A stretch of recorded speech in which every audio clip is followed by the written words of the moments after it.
It is 4 in the morning in the Dutch Westland, and the lamps are already burning. Under 1 hectare of glass, a single sheet of greenhouse a little larger than a football pitch, about €2,000 will come in today, averaged across the year. By tonight, roughly 115 of those euros will still belong to the grower. That gap is what this building actually is. Wageningen's farm accountants estimate the average Dutch glasshouse vegetable holding took in about €76 for every square meter of glass in 2025. Across a hectare, across a year, that is roughly €760,000. What was left after every cost was €4.20 per square meter. Not all of that is vegetables. The accountants call it total revenue, and they note that energy trading and electricity sales have become a significant part of it. Hold that thought. It becomes the strangest number in this story, about 8 hours from now, when the sun is high and the price of power starts moving. First, the lamps. Wageningen costed a 10-hectare high-tech greenhouse 2 ways in 2020. About €14.5 million to build without artificial lighting. About 20 million with it. Roughly a third more just to add light. And about 2 million of that is not lamps at all. It is the power plant you need to feed them. That is the first thing to understand about a modern glasshouse. It is not a shed with plants in it. It is a machine that turns gas into warmth, into light, into carbon dioxide, and into tomatoes. And it needs its own generating station standing next to it to do the job. By 6, the packing hall is lit and the first crates are moving. What is in them sells at a price you can look up.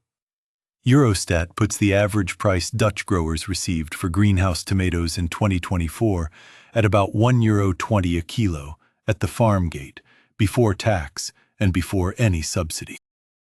Sweet peppers under the same glass paid about €1.50. That is what the grower receives, not the wholesaler and not the shop. And be careful with the tomato figure. The series jumped by more than a fifth that year, yet every individual grade actually earned less than the year before. This is the first place a number can lie to you.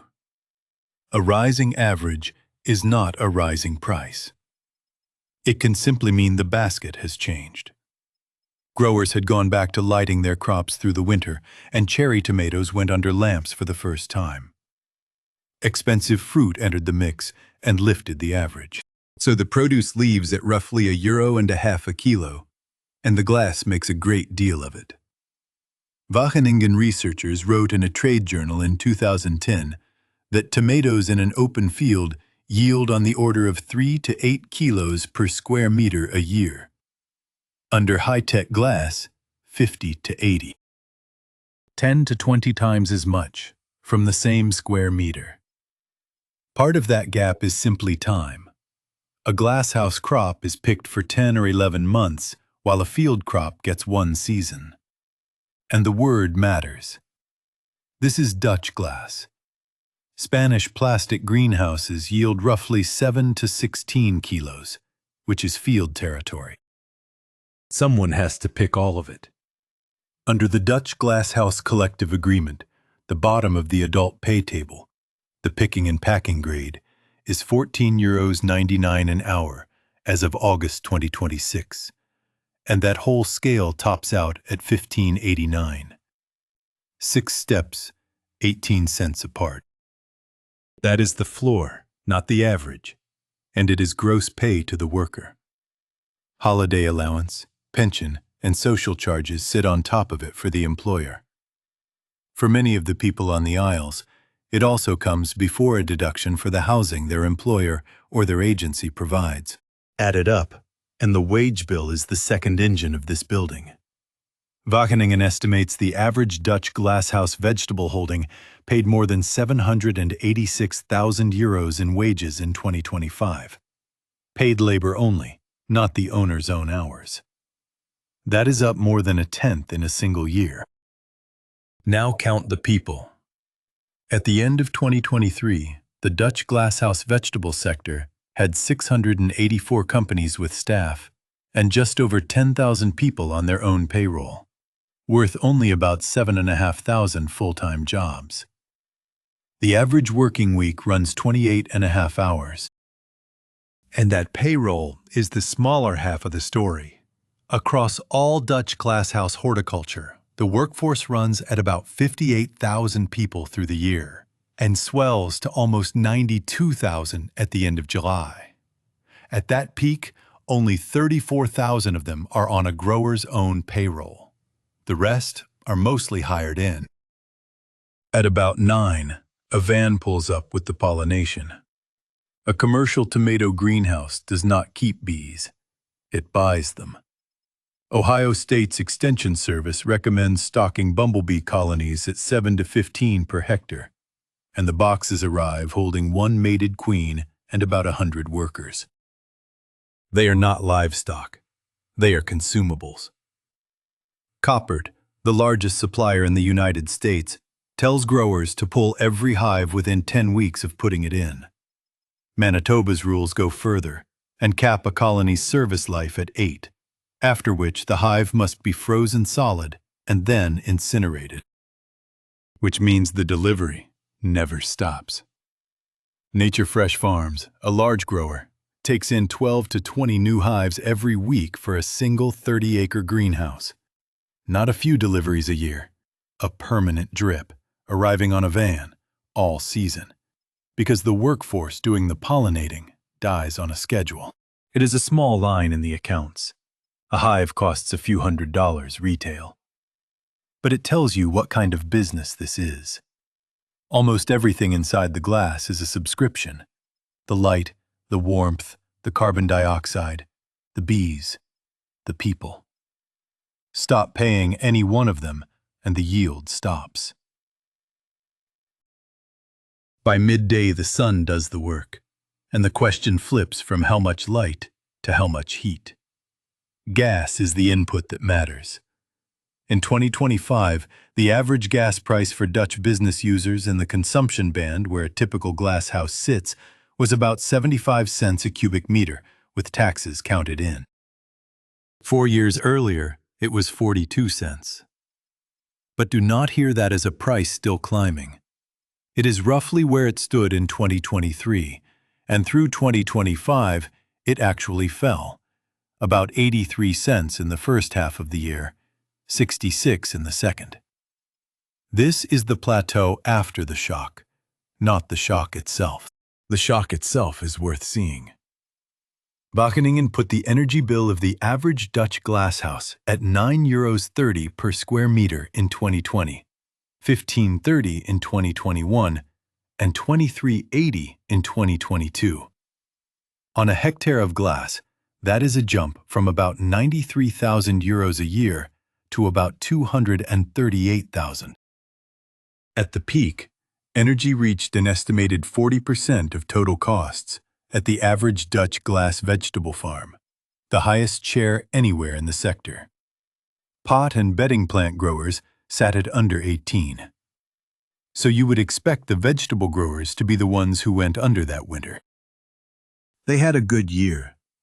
The pot plant growers, with the lowest energy share, were the ones whose average income fell to just below zero. The reason sits on the other side of the ledger.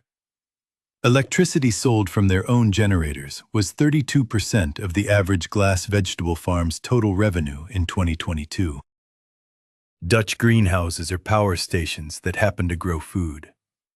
In 2024, they generated 10 billion kilowatt hours, an average of 100 per square meter of glass, and sold 6.4 billion of it onto the public grid. Their running hours are now set by how much sun and wind the rest of the country has that day. Which raises the obvious question.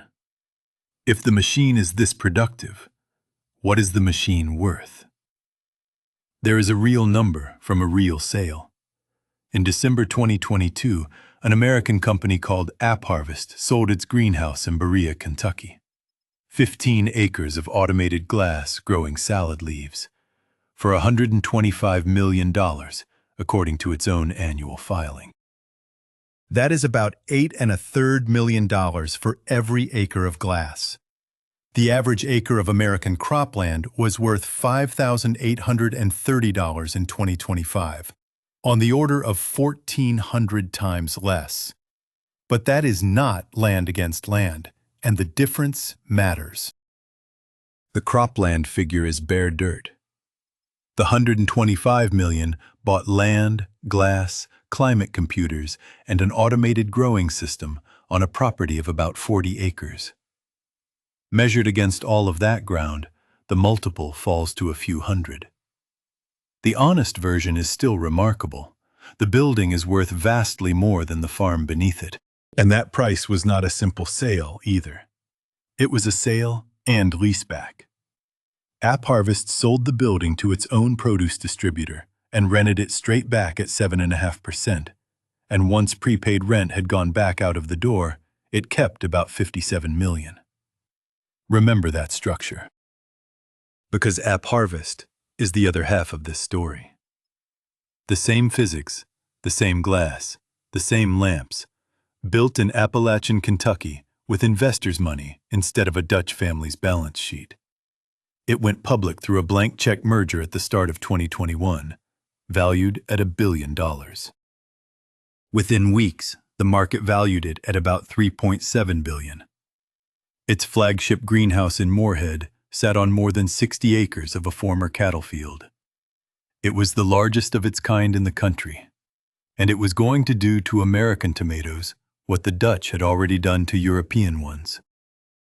Inside, workers told the news organization Grist the heat index could spike as high as 155 degrees Fahrenheit. On one August morning, with the outdoor temperature in the 80s, the reading inside was about 40 degrees higher, around 120. Starting pay was $13 an hour. In July 2023, 7 months after that sale, AppHarvest filed for bankruptcy protection. It handed the Berea operation to the same distributor for approximately $3.75 million. The building already belonged to them. What actually changed hands was whatever was left of AppHarvest's stake in it. The stock, which had once closed as high as $38, ended at 9 cents when the exchange moved to remove it. None of that was caused by the glass failing. The greenhouse worked. What failed was the financing wrapped around it, the rent, the debt, and a promise of growth that a vegetable margin cannot pay for. Back in the Westland, the light is going. And at this point, Dutch law takes over the building. Lit greenhouses must draw blackout screens across the roof at night.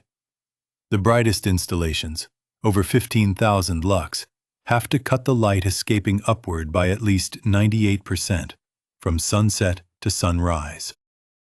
Dimmer greenhouses get a curfew instead. From the 1st of November to the 1st of April, 98% screening every night from 6 in the evening until midnight, and at least 74% for the rest of the night.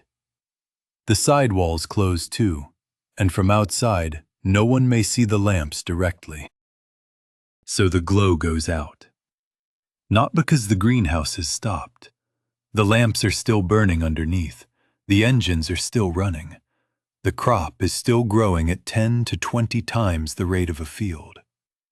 The building has simply stopped admitting to the sky what it is doing. And when the day is added up, about 2,000 euros came in per hectare, averaged across the year. Roughly 115 stayed once every cost was met, including a charge for the grower's own hours and their own capital. In 2025, one Dutch glasshouse vegetable holding in 5 made nothing at all.